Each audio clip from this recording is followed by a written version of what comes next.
This is my junker drag truck. It is the perfect test mule to do turbo testing. So today, we're gonna test the $2,200 Borg Warner 480 SXE versus the power-driven Aggressor 480.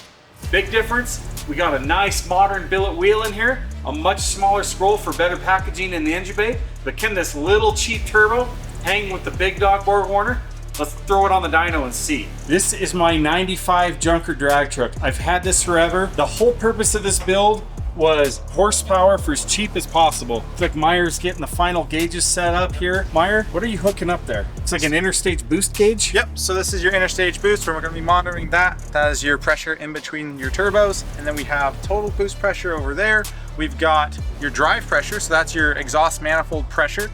And then we've got exhaust pressure between the turbos as well as AFR coming out the stack here. So we got a wide band on the exhaust here. Check that out. Yep, so that way we can kind of see what it's doing. If the turbo's moving more air, it should lean out, or if it's somehow choking up, whether that's the compressor can't flow or the turbine's choking up or something like that, we'll see it in the Lambda. Sweet, now give us a quick rundown. The engine's 5.9, right? It's a bit of a budget build. We went through and refreshed it. It's got a stage 2 power-driven head, mild cam in there, head bolts, rod bolts, a good 1,000 horse setup. We're gonna use it today. Test these turbos. Got the Aggressor 480 already on here. So this turbo feeds this one. Exhaust from the small turbo feeds the big turbo. And then out the hood stack. Boost comes down here. It looks like we do have the Mishimoto intercooler on here. And that's because we've been blowing them up around, factory runs blow up what, 75 to 95 pounds of boost. Right around there. And I don't know how much boost this makes, but we'll see. Yep, do it right. What's your horsepower guess? You've dynoed this quite a bit. Guess it's gonna make? Yeah, what do you think? Oh, I don't know, maybe around 946 or so. People want to know, why are you watering down the intercooler?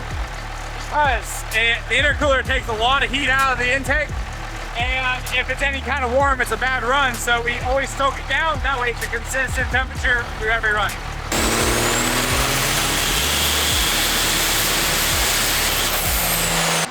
$962.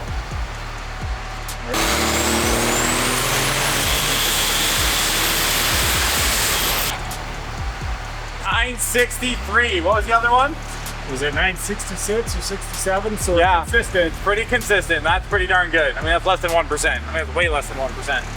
All right, that's a pretty solid baseline, I would say. Boost, same. Drive pressure, same. So horsepower, same. So now we're gonna swap turbos.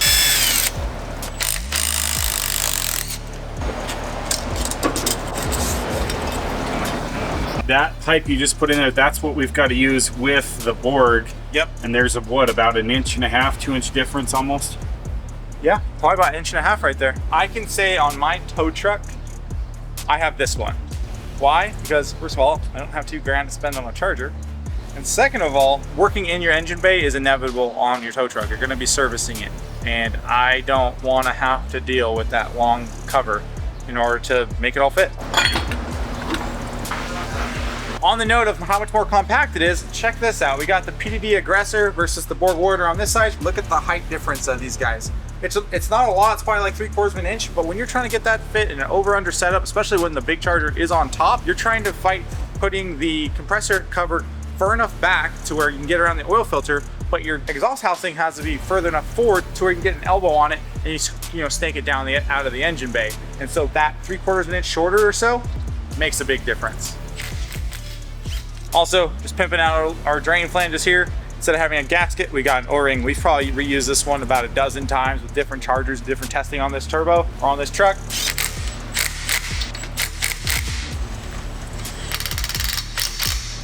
.480 SXE.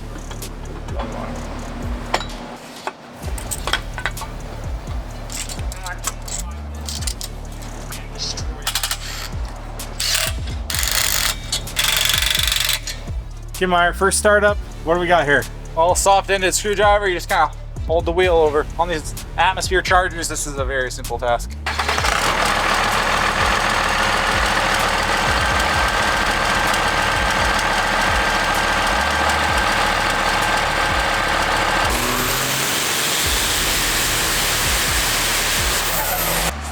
$960. Lowest yet. Wow, that's really close. That's close. Actually, so the Borg actually is behind the PDD unit. Basically, let's do another run to back it up.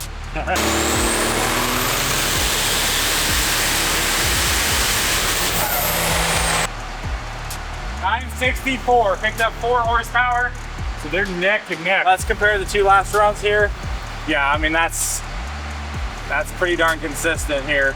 We're gonna do some toast testing. We're gonna throw a 350 horsepower tune in this thing, load it down, get that run as if we're pulling up a grade, and see how these chargers react.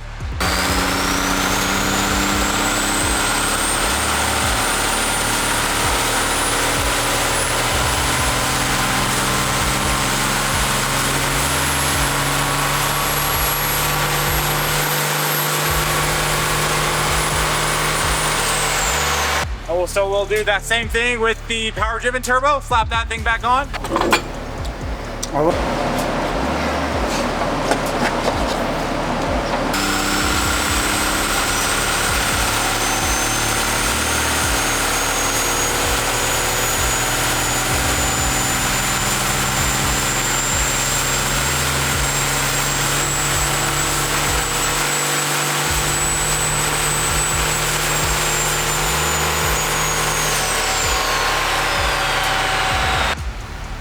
Horsepower, that is pretty darn close. So guys, we got our dyno data, we got our tow test data. We're gonna sit down in front of the computer, kind of try to make these squiggly lines make sense. Okay guys, we got a bunch of data here. You can see the mess. You can go ahead and screenshot this if you like, but we're gonna go through, break it down, and kind of dissect what's going on here. Okay, let's start off with horsepower and torque. You can see here, we already had the numbers before, but we peaked horsepower. Like, they're both basically the identical horsepower. What difference here is torque and how much it carries out the horsepower. You can see that bright line is the Borg Warner turbo, and the duller line is going to be that power driven 480.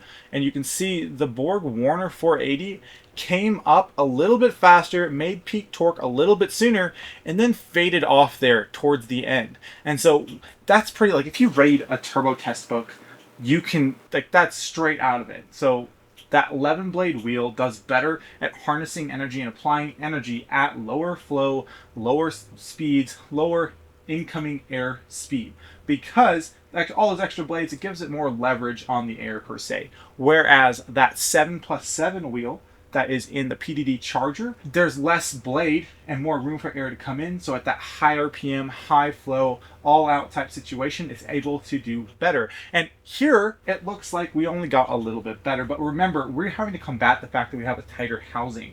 We've done some previous testing in the past and we don't have anything definitive, but that housing is making up for about 40-ish horsepower. You can see that not only did we surpass and overcome that 40 horsepower cripple, but we also went above that just by a smidgen. That's pretty impressive of that small housing, of that small charger, to be able to hang with the big dogs.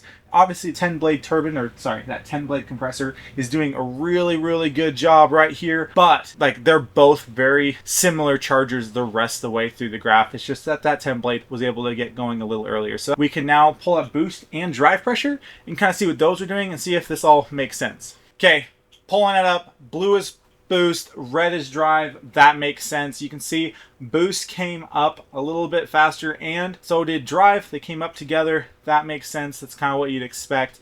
That boost came up earlier, which is how drive was able to peak higher, and then boost actually fell down here just a smidge.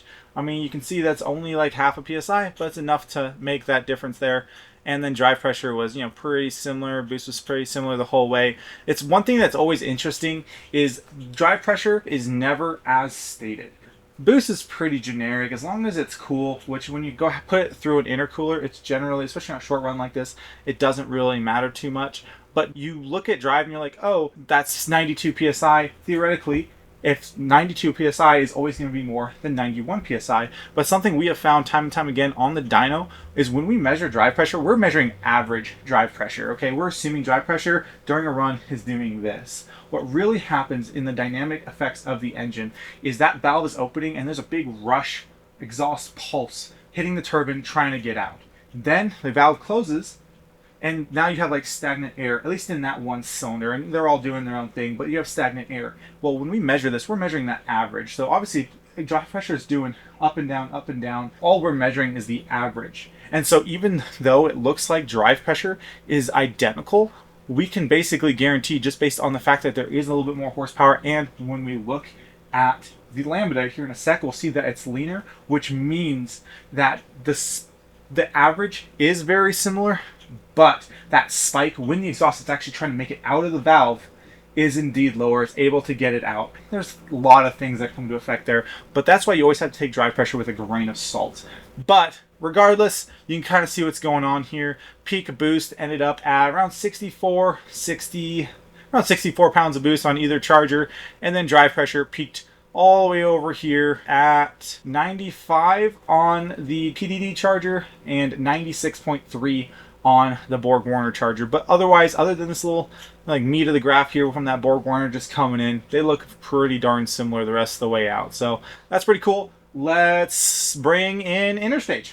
So now all we have is Interstage drive, Interstage boost. And so checking this out, it's same as before. Light blue is Interstage boost, light red or orange is Interstage drive. And you can definitely see where it's coming from. The Borg Warner 480 with that 10-blade wheel is really getting the kick in the pants early, which is why it's able to make peak torque earlier.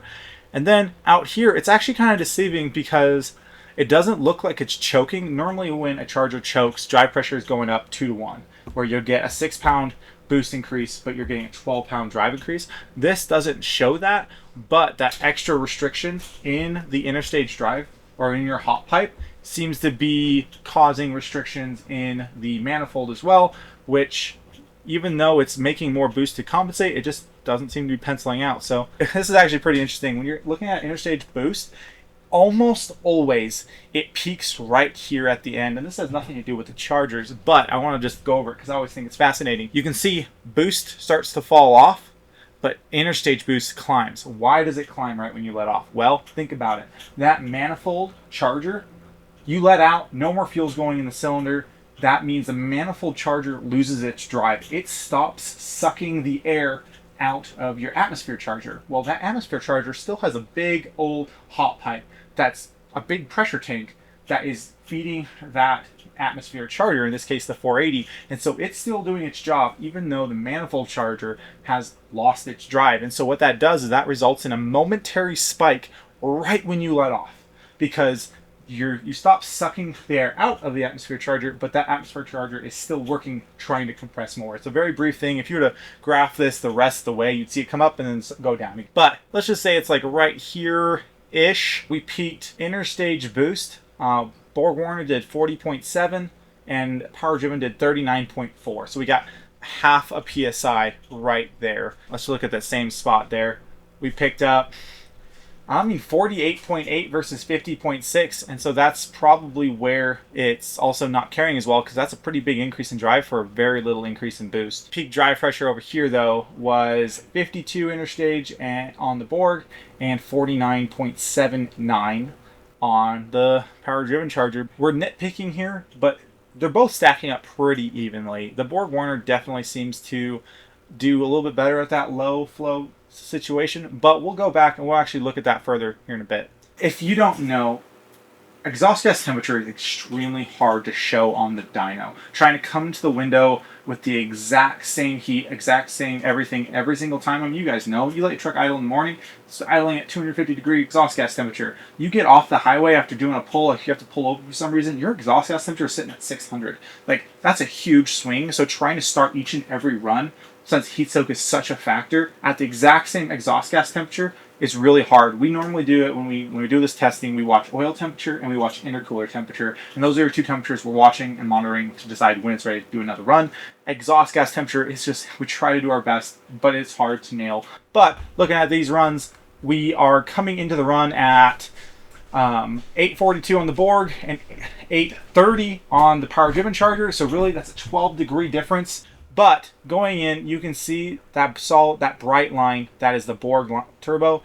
It is actually not gaining as fast right here. Up until about, say, 2750 RPM, it's climbing at a slower rate than the power driven unit. So it's actually, like I say, we saw it before, boost came up faster. That's going to cool down those agates. It's going to cool down your temps there a little bit, and that's going to help make your torque, whatever. So it's doing a really good job there. And then once we move further and further, it actually climbs on top of the power driven charger again. And so you can see that it actually reverses itself. So the Borg Warner charger seems to be doing better below, say, 2750 or so. And then once you get above 2750, the power driven charger kind of takes over. And that's what you can see with the horsepower as well. I mean, if you're making a little bit more horsepower at the same fuel quantity, you can basically guarantee that you're going to, you're running more efficiently, unless you're absolutely flooding the engine and actually cooling it down with the fuel.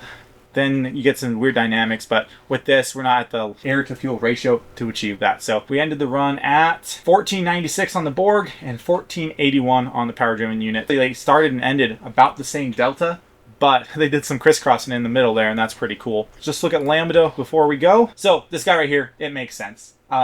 When you step in it on these diesels, it makes a little bit of soot, and that can get in the sensor, cause issues, whatever. But you can see it cleared itself out right here, and that's when it started reading correctly. So that's great. It didn't sabotage our data for this. You can see that bright line. We're running a little bit leaner. So let's just say right there, it's 0.95 versus 0.91 for you AFR guys. Just times that by 14.5 for diesel, and we calibrate everything in Lambda because that's what the sensors actually read. That way on the dyno, when we're changing between a gas rig or whatever we're doing, we don't have to recalibrate it for fuel. You can just know Lambda is Lambda. It doesn't matter what it is. So anyway, Lambda, we're at 0.95 versus 0.92, so we're definitely a little bit leaner with that Borg Warner unit right there.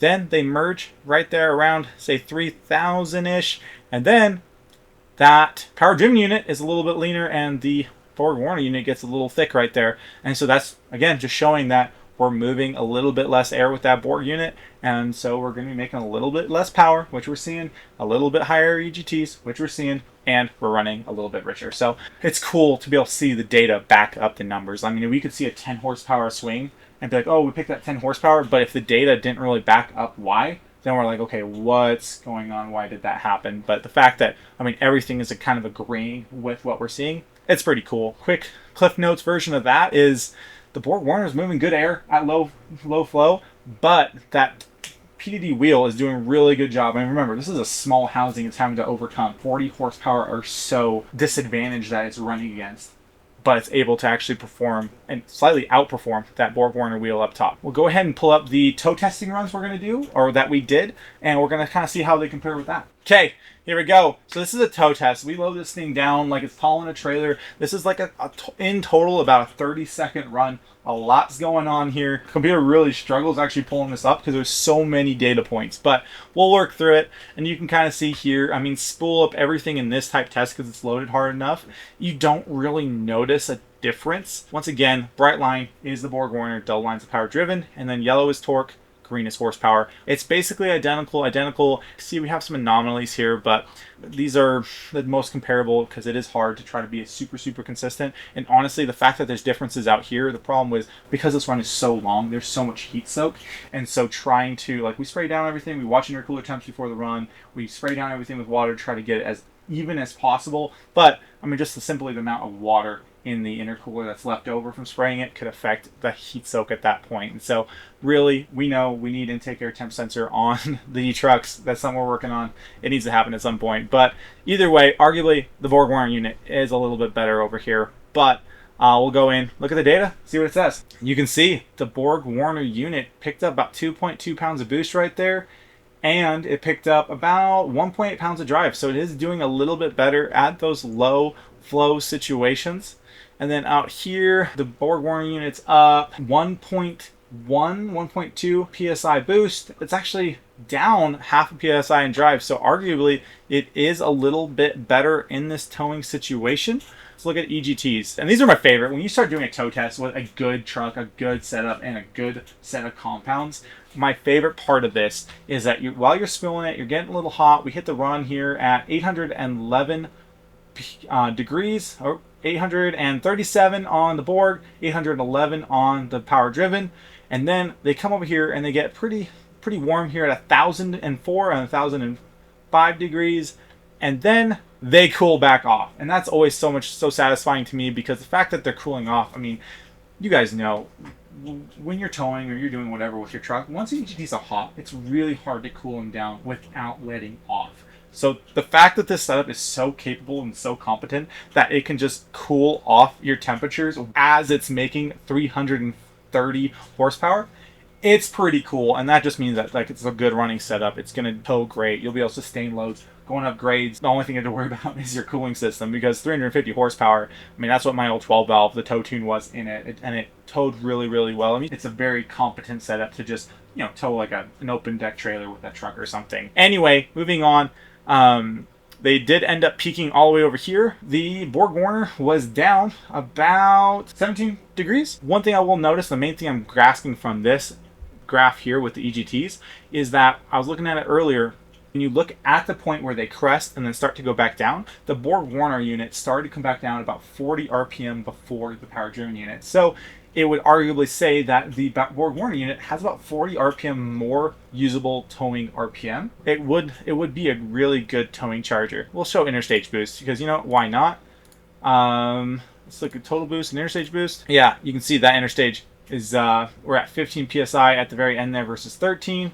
And right here at like 2250, a good towing spot, 8 versus 6.75. They're both very good candidates, but the Borg Warner would tow a little bit better in that situation. Last thing we can look at is Lambda. It's pointless because we're way leaner than that Lambda gauge can read. So we didn't really get any good data there. To summarize, that Borg Warner, the 10-blade wheel on it, it's a good wheel. It's great for towing. We're kind of splitting hairs here, but if we had to pick one turbo for towing versus those two, the Borg Warner unit is really, really good. However, if you have a 5.9, I probably wouldn't pick either of those chargers for towing. It's going to be a little hotter, a little smokier, a little slower to respond, and that's not a really good towing setup. I feel like you should be able to tow at 1800 RPM pretty reasonably, and still be able to maintain good control. And a 480 is just a little bit much of a charger to achieve that. But if you're trying to go for 1,000 horsepower, this is a really freaking awesome setup, and it's hard to beat. The 351 responds really, really well, and that 480 carries it out really, really well. And it is a good, well-matched setup if you're trying to go for that power level.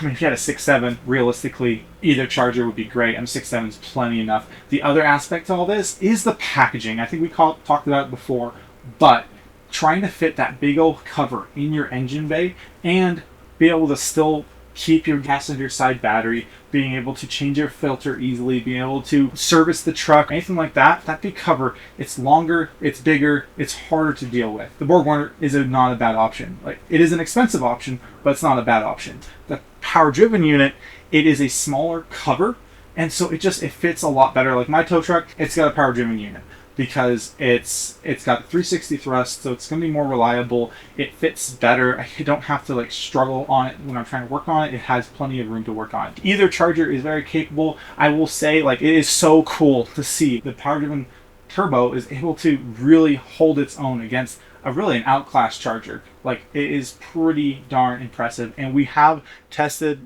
our charger against a couple other competitors, small housing 480s. And it did pretty good. I'm not going to go into the specifics there, but it didn't do too terribly. And this is what I have on my dad's tow truck. This is what I have on my personal tow truck. Hopefully that is everything for you guys. I really hope we didn't miss anything. If you've got more questions, throw them down below, and we'll catch you next time.